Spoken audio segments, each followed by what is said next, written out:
All right, man. So Errol, kind of responds to Terence Crawford. Terence Crawford tagged Errol Spence and basically said Steve said anything that was a lie, that I'm pretty sure Errol Spence would, come out here and say something. So he said that earlier in the day. Then Errol Spence gets on social media and claps back, right?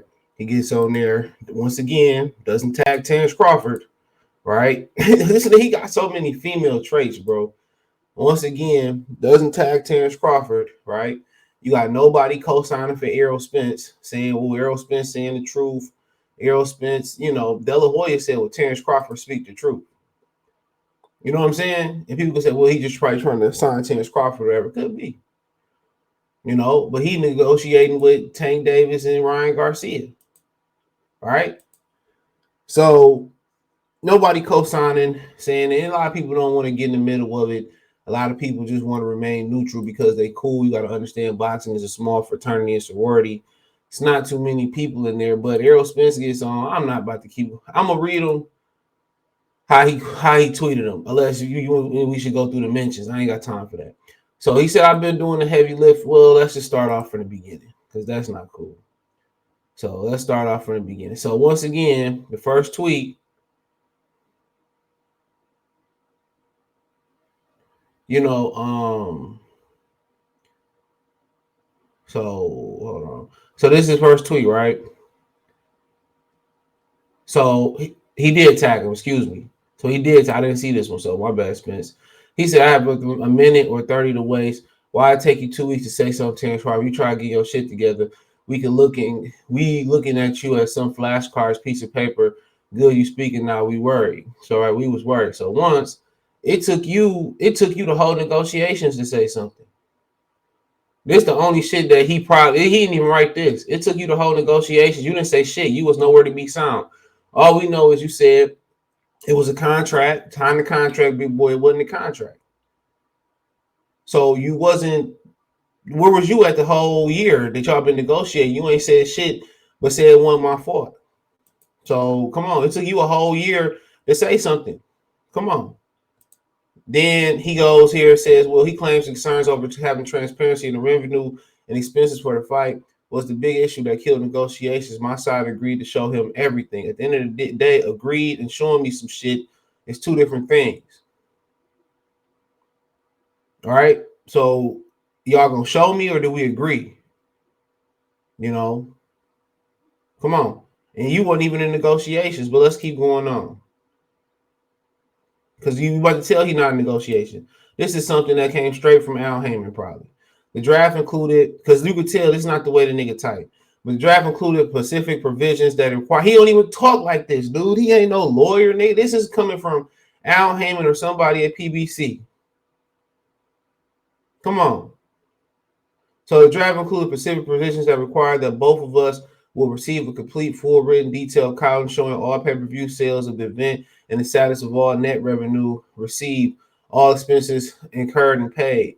So event expenses. So basically, what they saying they're gonna take care of. I don't know. I guess they saying they're gonna take care of hotels and all that type of stuff or whatever. So he copying and pasting. That's not even his shit. This is what Al Heyman is telling him. That's the problem. That's why Terence Crawford said that we can sit down with everybody can sit down and we can talk. And he said, oh, that ain't never happened before because I'm telling you how this shit works. There's a disconnect going on. And Spencer's being, that's like, you ever played the game in kindergarten or preschool when the teacher said a word and go around the circle and the word is totally different from what it was said at the first. He's getting secondhand information, right? So he said, I'm not telling the truth. Tell him to post a draft. You post a draft, nigga, you got it. You told us it was a fucking contract. You telling us it's a contract. It's a draft. What is it? It's a draft. It's still not a fucking contract. That's the crazy thing about it. You post a draft then. Why the nigga got to post a draft? You post it, circle the shit around there. We'll see what was said, but then we'll see what he say. You post it.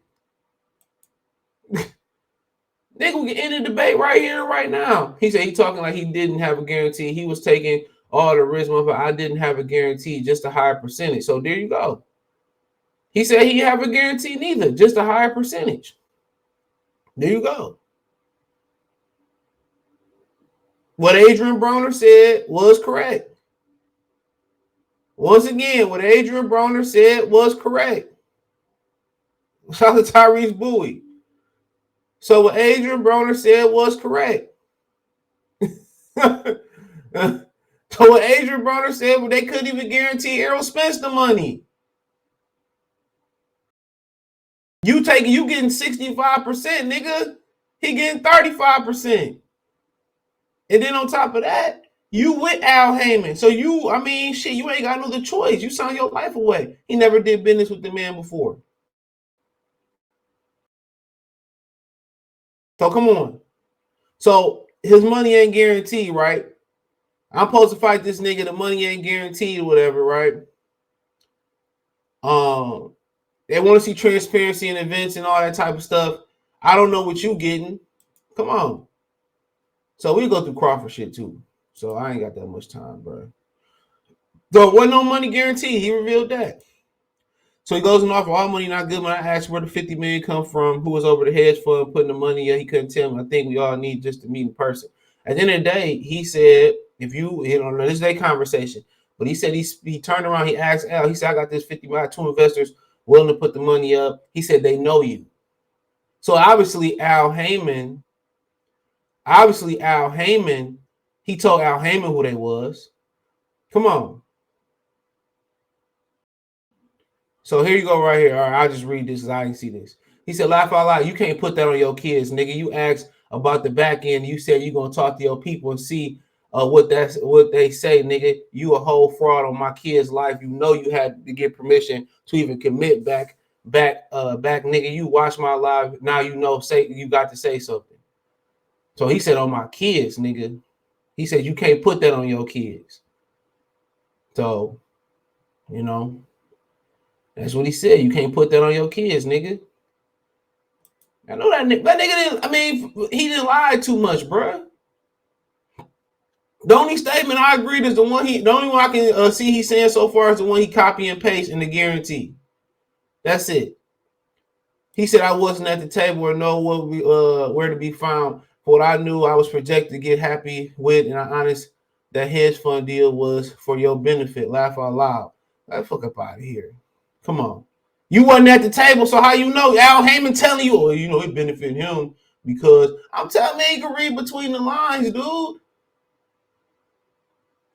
You can read between the lines. And I know for a fact he said that Al Heyman didn't want to fight. So now he got to do damage control. That's why I respect the nigga, dog. I don't really respect. I afraid he can fight. I never lie about that. That motherfucker can fight. I won't say he can box. He can fight. He said, facts, I'm fighting somebody else. He about to take a tune-up. At the end of the day, dude, you fight a nigga, allegedly, I can't really say. I don't know who, you fight a nigga that you said you was never fighting. So if that's true, cool. You turn around and, do Danny Garcia, fight Tony Harrison and all that shit. I respect you fighting Tony Harrison. That ain't no easy fucking fight. At all. Peep this. He asked for approval over Spence of his company, TBC, a chance to review and sign an agreement. Yes, for the event. Reviewing and approving agreements before they're executed, choice of which is proceeded to TBC. Yes, next tweet. Okay. Come on. What the fuck they got to do with the conversation? Just show the draft, nigga. If you're going to do all that and copy and paste, just show the draft. Crawford wanted to know if revenue was from the fight be placed into a mutually agreeable account, only be released upon part. Yeah, that's fucking called the shit that Deontay Wilder was in. He said my team said yes. I forget what they call that shit, the Povetkin thing.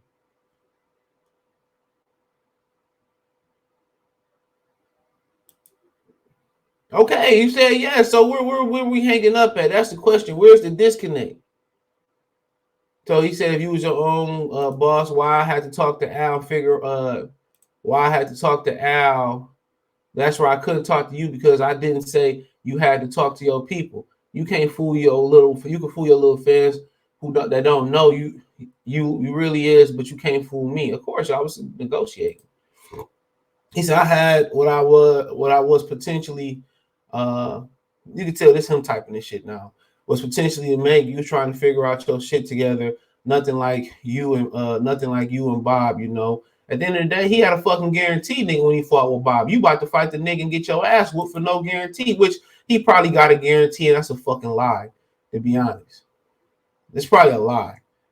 He said, oh, for the record, Errol Spence, I have a strong team. Why you think your team was going back asking why I want this and why I put that in the contract? Yeah, y'all thought y'all had one. Now, then he did say that people at PBC Fighters was warning him. He said, you do, and I gave you everything you asked for. 3 things we already had was already in the first contract. What contract, bro? And the thing about it is, you do. We gave you everything. You, man, bro. If you gave the nigga everything you asked for, you would have gave the nigga a fucking guarantee. Shit. He said the funny thing is Errol Spence, you knew the fight wasn't going to be this year. He said it on audio. Shit, we know that. Your ass is on vacation with your family while me and my team was trying to make the fight for November when you wasn't even in the gym and it was September. Y'all was just dragging that shit out to blame me. Okay, that could be true, but like, when was he posted that pic? When he was high as hell, had his hand over his mouth. Remember, Faison Love was getting that Tyrese. He did look in shape then, but I can't really tell. He said, you capping again, not September, it was October 2nd. I went to my oldest birthday. He was dragging because you had the BFL Black TV you was talking to. Well, we got that established. They was the one who was going to put the money up for the fight. So at the end of the day, it is what it is. So he said it was, whatever you was in the gym, it was September 2nd, September, October 2nd, that ain't too far off. It's a fucking couple of days. You see how he picked the weakest shit that's trying to say, oh, no, that wasn't true. Yeah. I left the door open so they can walk in. I've been doing all the heavy lifting. I cleared the way for him for Fight Porter, who was semi-retired. Look at the Fight Porter he had before Melon and Kell Brook. So he said Ugas was beat how many times before you fought him? He a good fighter that before a pack fight. They was looking at him like a tough gatekeeper. So you're right. You doing the heavy lifting when you said you out your mouth, you was taking the easy route. Now that's fact. So that's pretty much what Spence had to say.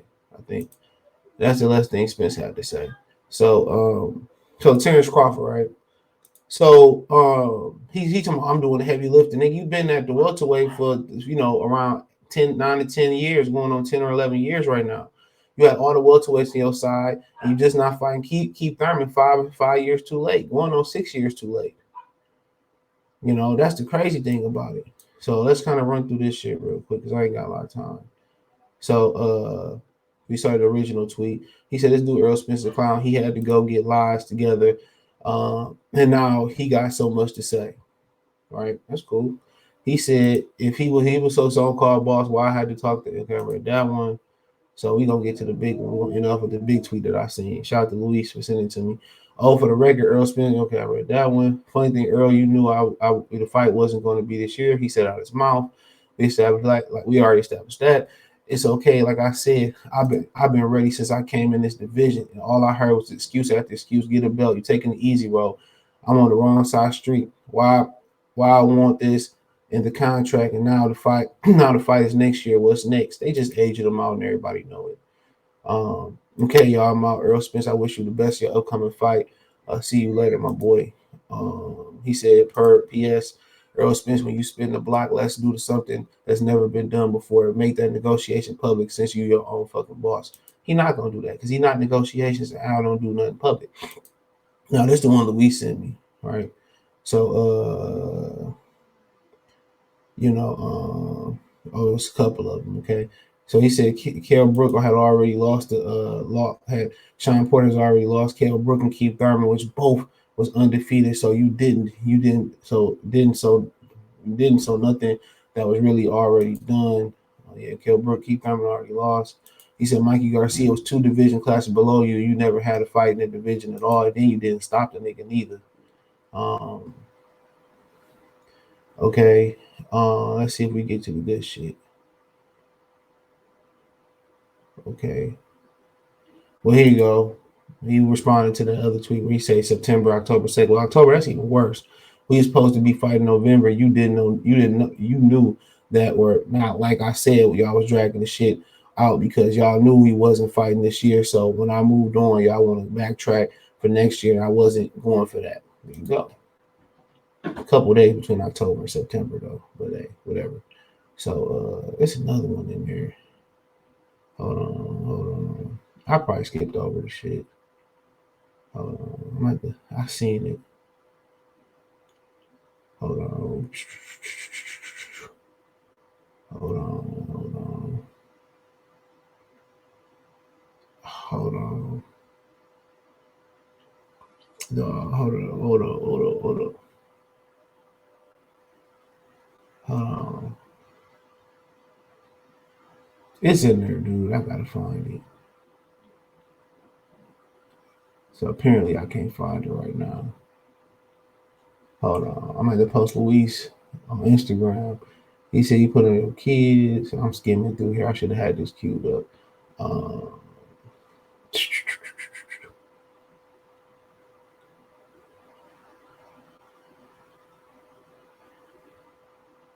So hold on. Hold on. He said some wild shit too. I don't know why you had to drag negotiation. Oh, here we go, right here. Errol Spence, I know why you had to drag negotiate. I know I heard from some close people to you what you be doing over there now. Get yourself together and stop doing that shit. You know what I'm talking about. There you go. So, they said a nigga been like that to the amateurs though. I told y'all nigga, man, probably gonna be mad when they hear I say this. I'm not gonna say that name. But the nigga was drunk and stumbling around. He was super drunk when Jamil Charlo won Undisputed. There's been some rumors that he would do some other shit too, and I ain't talking about weed. So a lot of people kind of try to put steroids on him because of nipples and shit. But like I said, my stepbrother, he had the same shit going on. Nigga was embarrassed, take his shirt off the hoop and shit. So I can't say that's steroids, but he gotta have it. He always fucking drunk. We seen it, after the, Sean Porter and Danny Garcia fight, he put his foot in his mouth. Nate Jones from Mayweather Gym was the first one to say it. But that's all I got, man. Thumbs up the video, share the video, subscribe to the channel, the subscribe button is the bell icon button. Hit on our notification, increase your chance of notifications. We go live drop video. I'm starting to think that the whole plan was this fight was to be for 2023 for the whole time and build it up, take a fight. But I do know they're aging out Bud, and I got that directly from my PBC plug. And like I said before, they wanted him to wait around. They were still going to announce this fight. I told y'all a couple months ago they keep that November 5th. They're supposed to announce Errol next fight. It's supposed to be in 2023. So maybe they're squeezing to 2022. I don't know. But I appreciate y'all. Hit the link tree. We did the live last night, so you can find it on YouTube. The Boxing 101 playlist. You scroll back. Amazon Music, Google Podcasts, Spotify, Anchor, Cash App, Venmo, PayPal, all in the link tree. I appreciate y'all for supporting the channel. One time for the one time. Peace.